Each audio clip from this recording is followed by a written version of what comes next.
Hi there, and welcome to Inside View. I am your host, Joel Metzger, and joining me on the show today is Alan Vallow, who is the General Manager of UWPA, otherwise known as Utica Water and Power Authority. It's great to be here. It's really good to have you on the show. Alan, you've never had a general manager from UWPA on the show. You're the first one, and you're relatively new to this particular job. So welcome to the county, and I'm glad to have you on board. How did you end up getting hired as the GM for UWPA? Well, it was just kind of by happenstance. I've been in the water and power industry for most of my 32 years of my career, and last year I decided to take a adult sabbatical and just catch my breath a little bit. And in the middle of catching my breath, this opportunity was kind of passed my way, and I thought, this is great. It's everything. It's small. It's in countryside like I grew up in, and absolutely outstanding people in the organization. And just was the right fit at the right time. So it was just one of those, just perfect timing. So just give me a very brief explanation of kind of what UWPA does. We're going to go into that in much more detail. But what is UWPA? Well, Utica Water and Power Authority, which for apparently years and years was just UPA, Utica Power Authority, which actually miscasts what UWPA really is. What UWPA truly is a water purveyor. We're a water company. We deliver water to our member. We're a joint powers agency, so our two members are the City of Angels and UPUD, Union Public Utility District. And we happen to generate power, which is intended to, in very good years or in good years, totally offset the cost of delivering that water.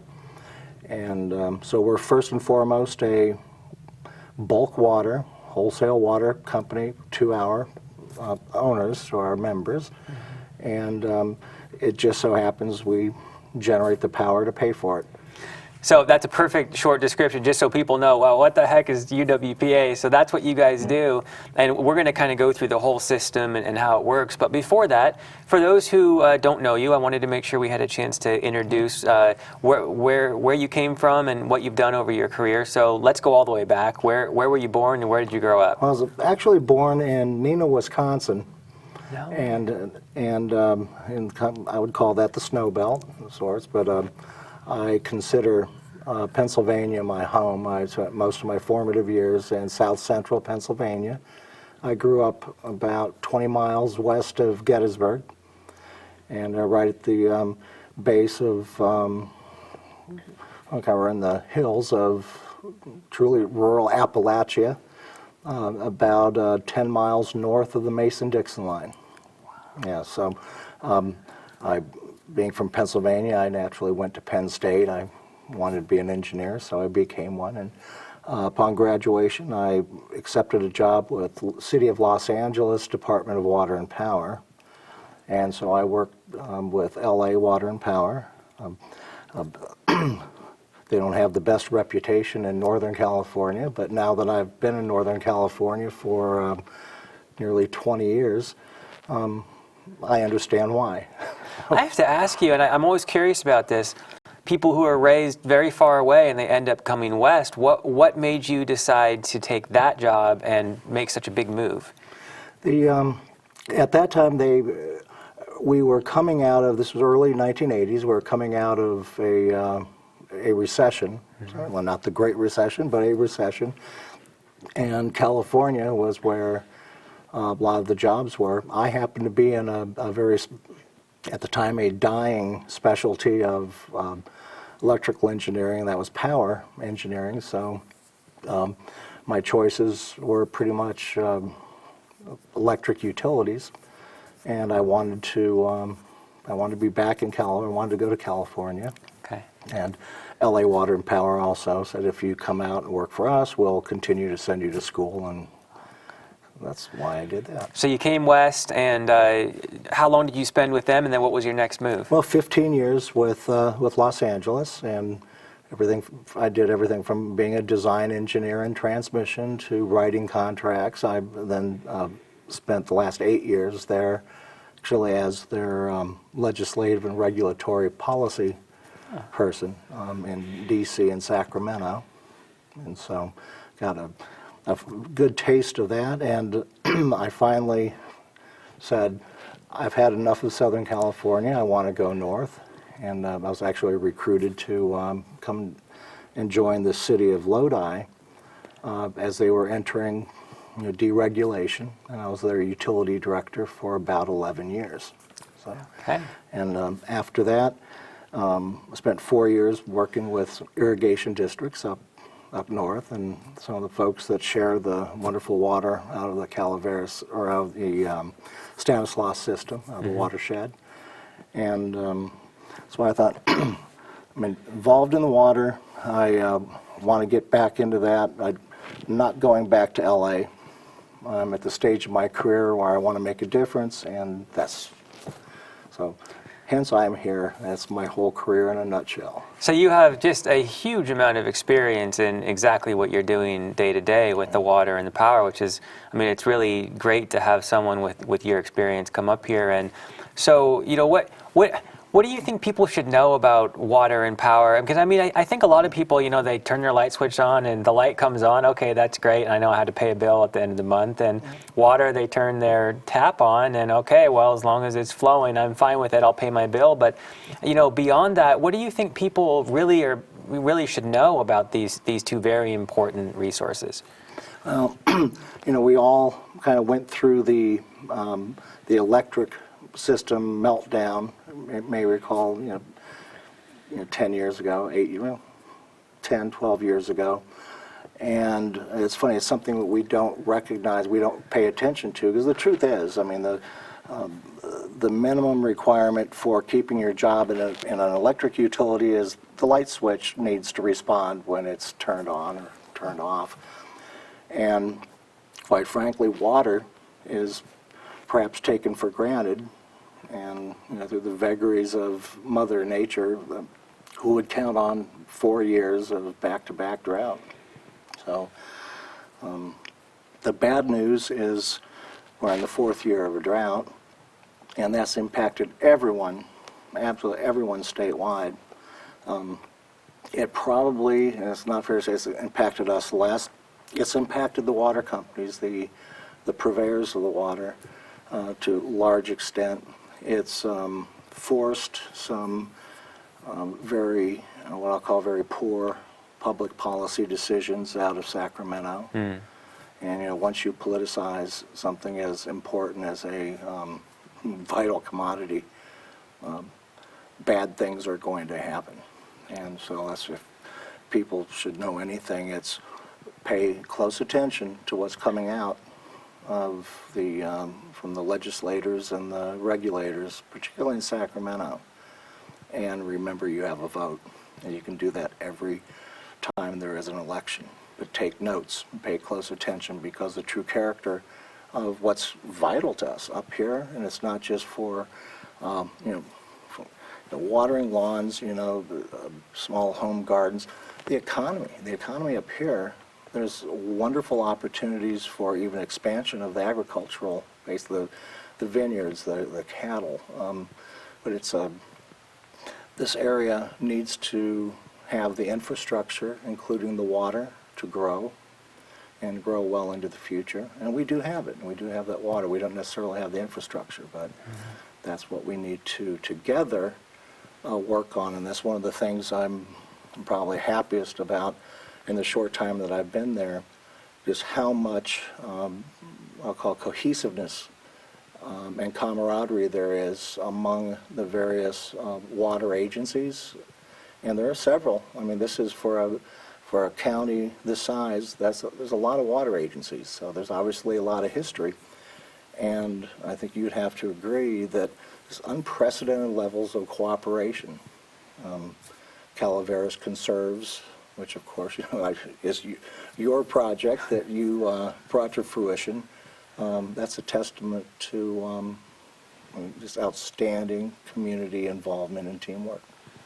And that's something that does have a lot of history, as you mentioned, but you kind of came in almost with a clean slate because you didn't have any memories of past interactions that may have left a bad taste in your mouth. Do you think that that was a huge advantage to you in order to kind of turn over a new leaf with these agencies?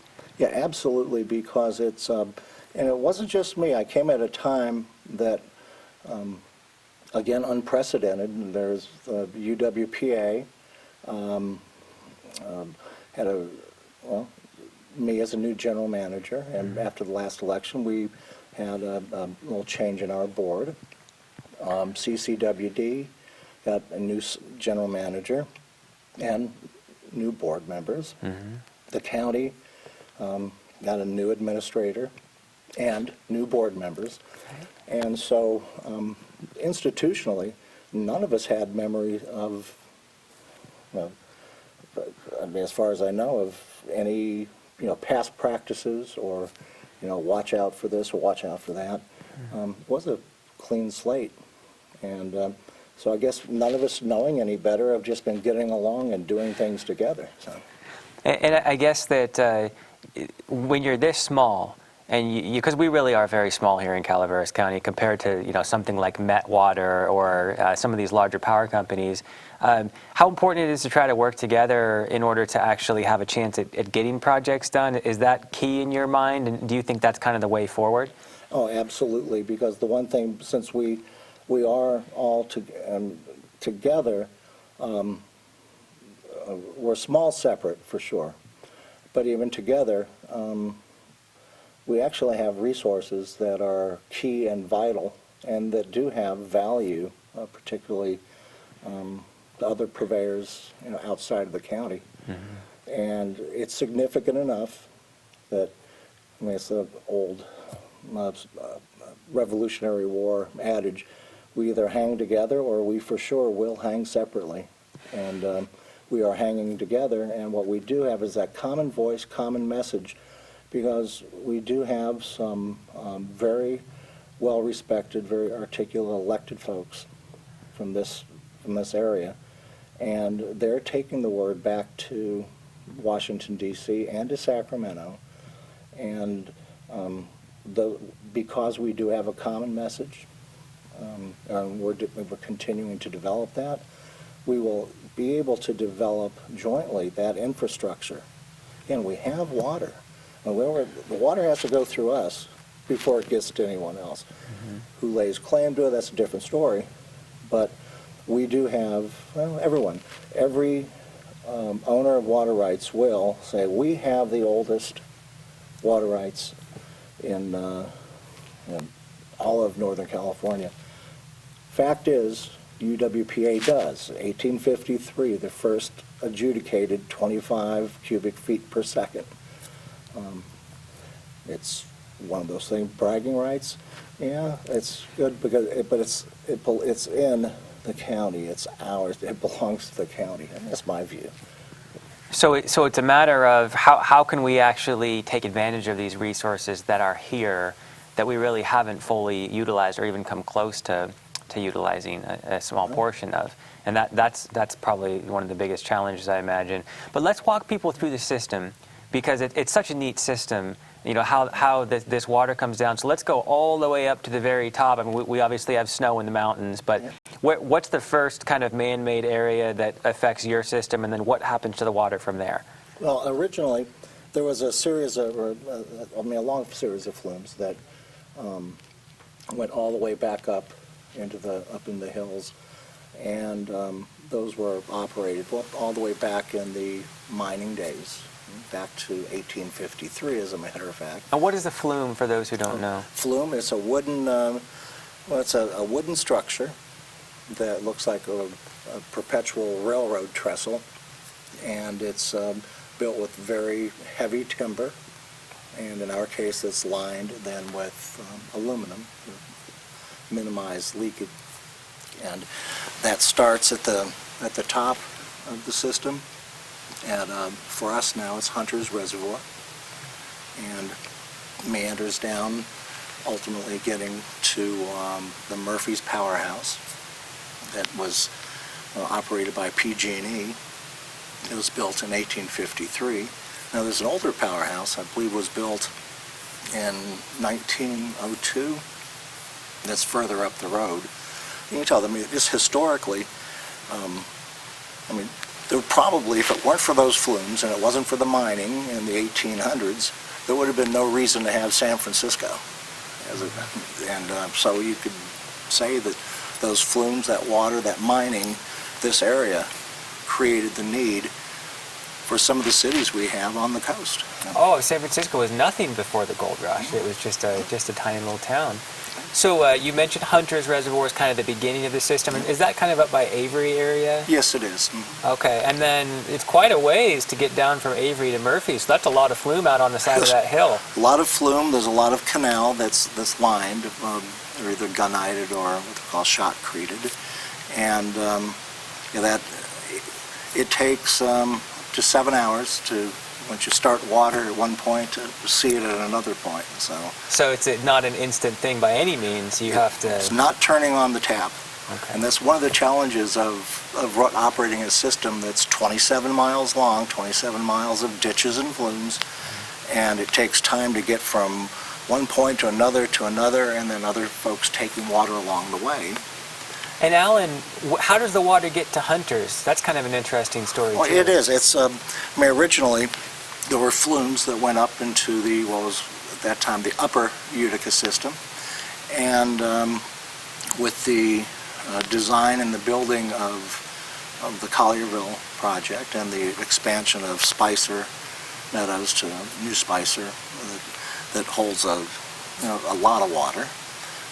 So that water gets through down to the Collierville powerhouse from Spicer through a tunnel, very big tunnel, and about a quarter of the way down we tap off that tunnel and take our water, it's kind of pressurized water, through a very large valve that we can control down from 1 CFS up to 1 cubic foot per second all the way to probably 75 cubic feet per second.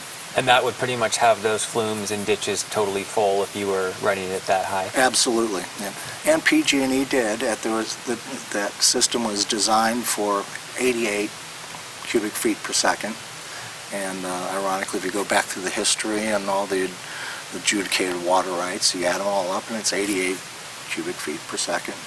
And this water is all coming off of the Stanislaus River system. That's correct. Which is a pretty robust system. Not the biggest in the state, but it's a significant watershed. It is, and it has some very, very unique characteristics. Even today, well, it's an accreting water system. As time goes on, not just through snow melt, or typically it is through snow melt, but as you go down from the top down to the bottom, the system is continuously gaining water. Mm-hmm. And so that makes it a little different than others. And like I say, we're fortunate. We don't have a lot of it, but I tell you what, we have a whole lot more than a lot of folks. So right. And you have these senior water rights, so you're really secure in that. So the water comes down, and it's still high on the hill in the flume, and then you drop it down into Murphy's, and you know, how does that work? How does dropping water? Oh, it just creates, probably if we have a large penstock, it's just a large 48-inch diameter tube that drops several hundred feet over several miles, and that differential in distance and elevation creates increased water pressure. It goes from 0 pounds per square inch down to up to 300, and that water then is run through a turbine that has it's a water wheel. It's got a series of buckets on it, and it hits those buckets, turns a generator, and we generate electricity. Sell the electricity to the open power markets, and it's not just the markets. That's that really ancient, what I'll call ancient historical generator, and those historical flumes also entitle us to the power we generate is a special category of, it doesn't produce any carbon, And so it's acknowledged by the state and the energy markets as well as being a qualified renewable energy resource. So it doesn't quite double its value. At one point it did, but now with a lot of competing resources, that market has softened quite a bit. This zero carbon, historical type power that we have, though it is gaining favor, particularly with some of the communities on the coast that, like Palo Alto, like Marin County, that I don't know, perhaps look at it as a boutique type of this is historical. You can actually go and have a glass of wine and walk along this historical flume system, whereas in their communities, their renewable resources are oftentimes landfills. And I would submit to you that having a glass of wine along our flumes is going to be a lot better kind of experience than sitting on a landfill that burns landfill gas. I'd have to agree with you, Alan. So once you make power there, then is that where UPUD takes their share of the water? Is in that area? Yeah, they're right at the top. Actually, from several diversion points, but one is right at Hunter's, okay. And then some others, what we call the North Ditch, which is down below, which is above our power plant, above Murphy's. And there's South Ditch, which is below the power plant. And then from there, the water meanders its way down to Ross Reservoir. Now, along the way, there's some areas, some strategic areas that we release water for fish and for recreational purposes as part of what makes having that water so precious, because we do have those year-round creeks and flows. The one that goes right through Murphy's, that's all water you provide? That's correct. And it goes all the way down through Angels as well? Yeah, that's right. And where does that water end up? That water ultimately makes its way past New Malonis and out of our system, and then all the way down to Goodwin Dam, but eventually it goes on a field or into another fish release that ends up in San Francisco Bay. So it's like you're taking water out of the Stanislaus way up high, and then we're using it, and then whatever's left is going right back into Maloney's and then down to other users. So it's kind of an in-basin diversion and use, which is of huge benefit to a lot of our citizens here. Absolutely. And then there's one more powerhouse in Angels Camp that you right. own? That one is below Ross Reservoir, and that from Ross Reservoir we feed into our Angels Powerhouse 4 Bay, and at that point the City of Angels actually has a penstock that feeds water into their water treatment plant. So we flow that water through, that goes into Angels Creek, and then down below there are other users, other farmers that do divert some of that water, and then it just meanders on down to New Malonis. So very cool system.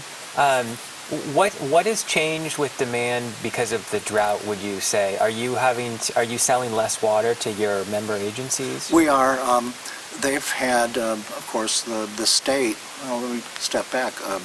Our two member agencies, UPUD provides agricultural water, irrigation water.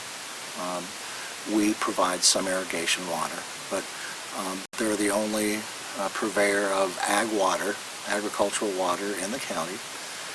But on top of that, they do the potable water as well. Mm-hmm. City of Angels just does the potable water, and so the municipalities and those retail customers that are getting the drinking water, those are under very heavy, I call it very heavy-handed state mandates for cutting back. And I think in both cases they did, like many of the valley communities, they opted to cut down on watering days as opposed to a strict 25 or 32% reduction. the UPUD had put in their cutback and their curtailments that same 25% for agricultural use, and they're right on the money. I mean, one of the things that their customers kind of heeded the warnings and the handwriting on the wall, and it certainly is in the best spirit of what's really amounts to helping folks down in the valley have more water. So we don't have a ton of time left, but how's the financial situation of your organization right now in light of the drought and the impacts that challenges you're facing? This is going to be an extremely challenging year. I mean, last year, the last 2 years were challenging, and like most smaller organizations, we've been doing a significant amount of cutting back on certain maintenance items. Can't do that forever.